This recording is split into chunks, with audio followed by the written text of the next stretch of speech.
اعوذ باللہ من الشیطان الرجیم بسم اللہ الرحمن الرحیم الحمد للہ رب العالمین والصلاة والسلام علی اشرف الانبیاء والمرسلین واہل بیتہ الطیبین الطاہرین المعصومین اما بعد۔ سورہ مبارکہ نساء آیت نمبر 55 سے آیت نمبر 60، 55 سے 60۔ بسم اللہ الرحمن الرحیم۔ فمنهم من آمن به ومنهم من صد عنه وكفى بجهنم سعيرا۔ إن الذين كفروا بآياتنا سوف نصليهم نارا كلما نضجت جلودهم بدلناهم جلودا غيرها ليذوقوا العذاب إن الله كان عزيزا حكيما۔ والذين آمنوا وعملوا الصالحات سندخلهم جنات تجري من تحتها الأنهار خالدين فيها أبدا لهم فيها أزواج مطهرة وندخلهم ظلا ظليلا۔ إن الله يأمركم أن تؤدوا الأمانات إلى أهلها وإذا حكمتم بين الناس أن تحكموا بالعدل إن الله نعم ما يعظكم به إن الله كان سميعا بصيرا۔ يا أيها الذين آمنوا أطيعوا الله وأطيعوا الرسول وأولي الأمر منكم فإن تنازعتم في شيء فردوه إلى الله والرسول إن كنتم تؤمنون بالله واليوم الآخر ذلك خير وأحسن تأويلا۔ ألم تر إلى الذين يزعمون أنهم آمنوا بما أنزل إليك وما أنزل من قبلك يريدون أن يتحاكموا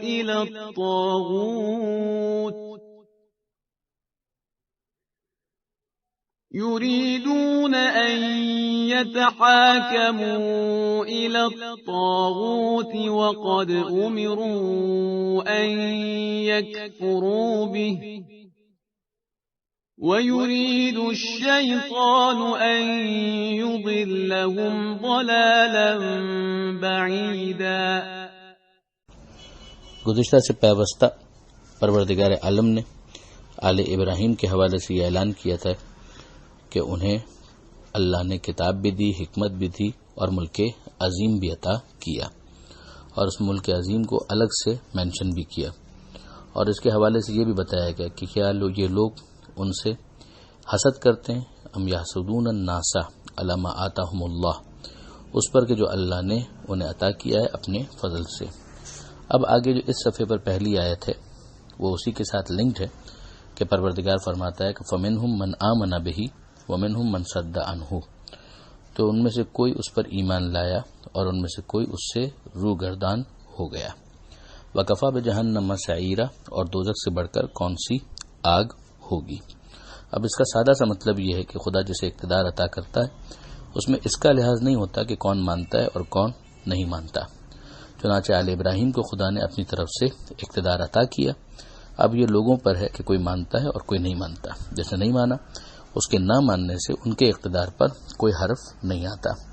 اسی کی آخرت میں ظاہر ہے کہ بربادی ہو گئی کہ جہنم کی آگ کا وہ مستحق ہو گیا، اور اسی کو سمجھایا گیا کہ دوزخ سے بڑھ کر کون آگ ہو سکتی ہے.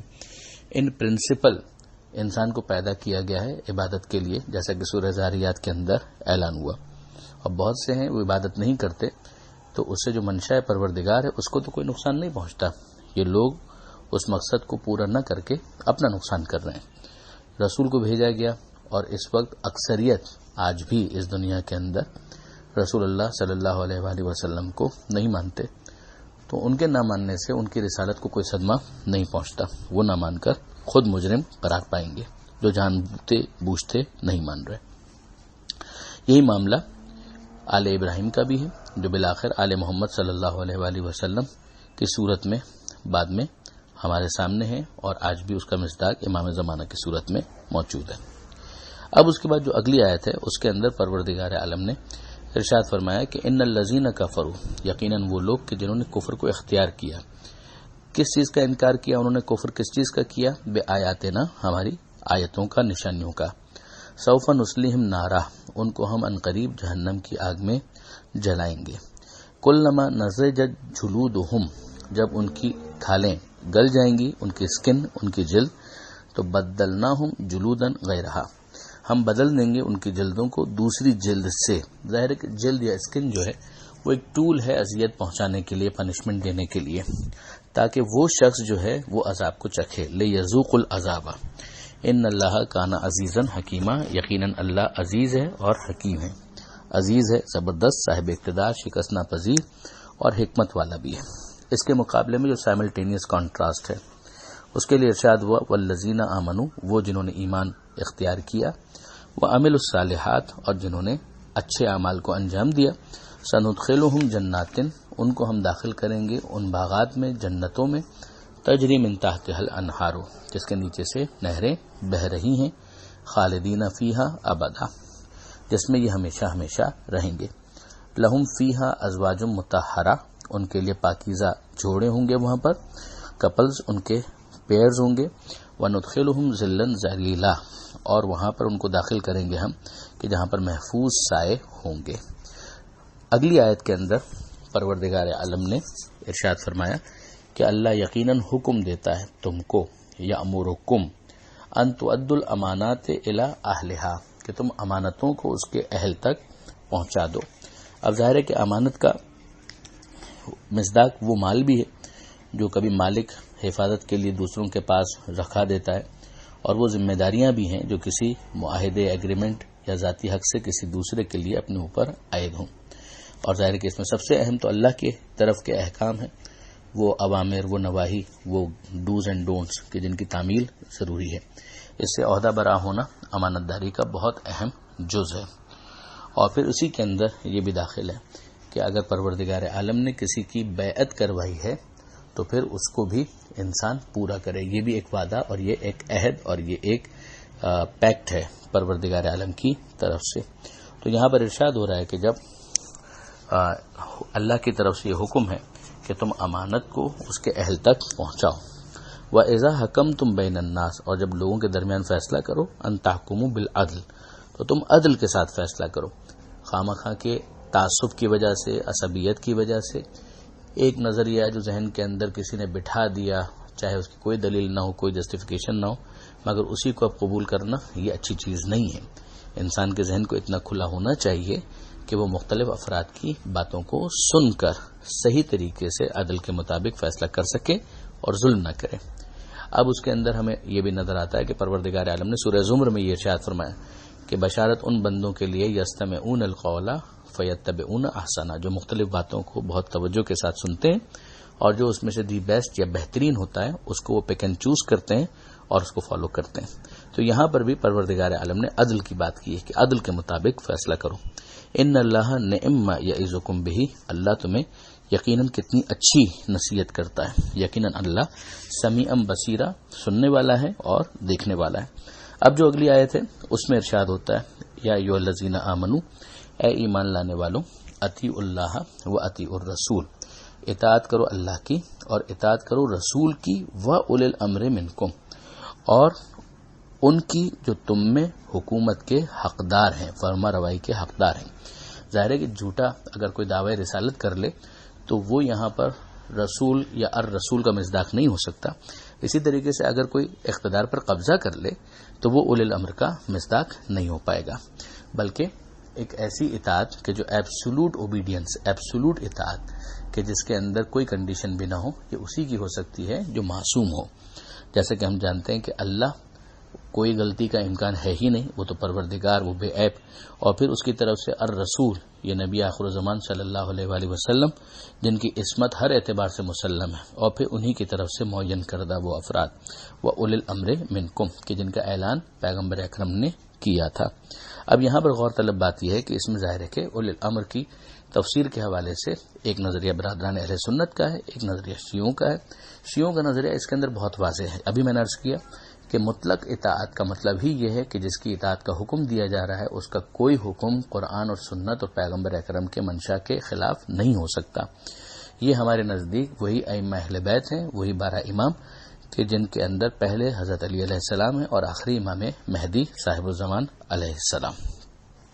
اگلی آیت کے اگلے حصے میں یہ بھی ارشاد ہوا فَإِن تَنَازَعْتُمْ فِي شَيْءٍ، اگر تمہارا تنازع ہو جائے کسی چیز میں فَرُدُّوهُ إِلَى اللَّهِ وَالرَّسُولِ، تو اسے پلٹا دو اللہ کی طرف اور رسول کی طرف۔ ان کنتم تؤمنون باللہ والیوم الآخر، اگر تمہیں ایمان ہے اللہ پر اور آخرت کے دن پر۔ ذالک خیر و احسن تاویلا، اور یہی اچھا ہے اور انجام کے لحاظ سے بہتر ہے۔ اب اس کا مطلب یہ ہوا کہ اس نزاع یا تنازع کے نتیجے میں جب اللہ اور رسول سے پوچھا جائے گا تو ایسا نہیں کہ وہ سائلنٹ رہیں گے بلکہ وہ بتائیں گے۔ تو اب یہاں پر کون بتائے گا؟ اللہ بتائے گا اور رسول بتائیں گے۔ اگر اسی پر اختلاف ہو جائے کہ اولی الامر سے کون مراد ہے تو ظاہر ہے کہ اللہ سے پوچھا جائے گا، اللہ کے رسول سے پوچھا جائے گا۔ اور جب ہم پیچھے پڑھتے ہوئے آئے ہیں کہ پروردگار عالم نے یہ اعلان کر دیا کہ ہم نے آل ابراہیم کو ملک عظیم عطا کر دیا ہے، تو ظاہر ہے کہ یہ ہمیں وہاں پر رہنمائی مل گئی کہ پروردگار عالم نے انہی میں سے اولی الامر مقرر فرمائے ہیں پیغمبر اکرم کے بعد۔ اور پھر جب ہم پیغمبر اکرم سے رجوع کرتے ہیں تو غدیر خم کے میدان میں پیغمبر اکرم ہاتھ بلند کر کے مولائیت کا اعلان کرتے ہیں کہ من کنت مولا ہو فہذا علی مولا، کہ جس کا میں مولا اور اس کا علی مولا۔ اسی طریقے سے پیغمبر اکرم کا یہ کہنا دعوت ذوالعشیرہ کے موقع پر، جو صحیح بخاری اور دیگر کتابوں میں تفسیروں کے اندر بھی انذر عشیرتک الاقربین کی تفسیر کے اندر اور تاریخ کے اندر ملتا ہے کہ پیغمبر اکرم نے حضرت علی کے بارے میں واضح طور پر کہا کہ یہ میرے بعد میرا وصی بھی ہے، خلیفہ بھی ہے، وزیر بھی ہے، اس کی بات سنو اور اس کی اطاعت کرو۔ غور طلب بات یہ ہے کہ وہاں پر اطاعت کا لفظ بھی موجود ہے۔ پھر اس کے بعد ہمیں پیغمبر اکرم کی یہ حدیث بھی مل جاتی ہے کہ پیغمبر فرماتے ہیں کہ میرے بعد میرے 12 خلفاء ہوں گے، تو 12 کا عدد بھی ہمارے پاس آ جاتا ہے۔ اور پھر جب ہم دیکھتے ہیں کہ 12 کا عدد کسی اور مسلک کے اندر موجود نہیں ہے تو بہرحال یہ جو نظریہ ہے اس کو ایک قوت حاصل ہوتی ہے کہ پیغمبر اکرم نے 12 خلفاء کے بھی نام لے لیا، خلفاء کا بھی بتا دیا، یہ بھی بتا دیا کہ ان میں سے پہلے حضرت علی ہوں گے، تو پھر اس کے بعد مسئلہ حل ہو جاتا ہے۔ جب ہم یہ بھی دیکھتے ہیں کہ پیغمبر نے آخری کا تعارف مہدی کہہ کر کروا دیا، تو پہلی اور آخری کڑی ہمارے ہاتھ میں آ گئی اور 12 کا عدد ہمارے ہاتھ میں آ گیا، اور کسی اور جگہ یہ عدد کا نہ ہونا، ایک ہی جگہ پر یہ عدد کا ہونا کیس کو اسٹرانگ کرتا ہے۔ باقی ظاہر ہے کہ ہر ایک اپنے نظریے پہ باقی رہنے کا حق رکھتا ہے، اور اگر وہ سمجھتے ہیں کہ اس طریقے سے وہ خدا کے سامنے اپنا کیس پلیٹ کر سکتے ہیں، وہ ان کو حق ہے۔ یہ بھی ایک موقف ہے، صرف اس ایک موقف کو سمجھیے کہ یہ بھی ایک اوپینین ہے، ایسا نہیں ہے کہ یہ اوپینین بیس لیس ہو، اس کی بھی کچھ نہ کچھ فاؤنڈیشن ہے، اس کے پیچھے بھی کچھ نہ کچھ دلیل ہے۔ آیت نمبر 60 جو ہے وہ اور زیادہ مسئلے کو حل کرتی ہے، جہاں پروردگار عالم فرماتا ہے کہ آپ نے نہیں دیکھا انہیں کہ جن کا یہ دعویٰ ہے کہ وہ ایمان لائے، یزعمون انہم آمنوا بما انزل الیک وما انزل من قبلک، وہ اس پر ایمان لائے جو آپ پر نازل ہوا اور جو آپ سے پہلے نازل ہوا۔ یریدون ان یتحاکموا الی الطاغوت، وہ چاہتے ہیں کہ حکومت باطل کے پاس مقدمے لے کر جائیں۔ وقد امروا ان یکفروا بہ، جبکہ انہیں اس بات کا حکم دیا گیا ہے کہ وہ اس سے انکار کریں۔ اب آپ غور کیجئے کہ اگر ہر حاکم اولی الامر ہوتا تو پھر پروردگار عالم کو یہ تو نہیں کہنا چاہیے تھا، بلکہ پروردگار کو تو کہنا چاہیے تھا کہ بھائی جو بھی حاکم بن گیا ہے تو وہی اولی الامر ہے، لہذا کوئی طاغوت تو ہوتا ہی نہیں۔ لیکن ہم واضح طور پر دیکھ رہے ہیں کہ یہاں پر پروردگار عالم نے اگلی آیت میں ہی اس مسئلے کو صاف کر دیا کہ اگر کوئی جبرن حکومت کے اوپر اقتدار پر قبضہ کر لے تو پھر وہ طاغوت ہے، وہ سرکش ہے. وقد امروا ان یکفروا بہ، اور ان کو حکم دیا گیا ہے کہ پھر وہ اس سے انکار کریں. ویرید الشیطان ان یضلهم ضلالا بعیدا، اور شیطان یہی چاہتا ہے کہ انہیں گمراہی میں مبتلا کرے. یہاں پر یہ صفحہ مکمل ہوتا ہے. الحمدللہ پروردگار عالم سے دعا ہے قرآن مجید سمجھنے اور اس پر عمل کرنے کی توفیق عطا فرما، اور وارث قرآن امام زمانہ کے ظہور میں تعجیل فرما. وآخر دعوانا ان الحمدللہ رب العالمین، والسلام علیکم ورحمۃ اللہ وبرکاتہ.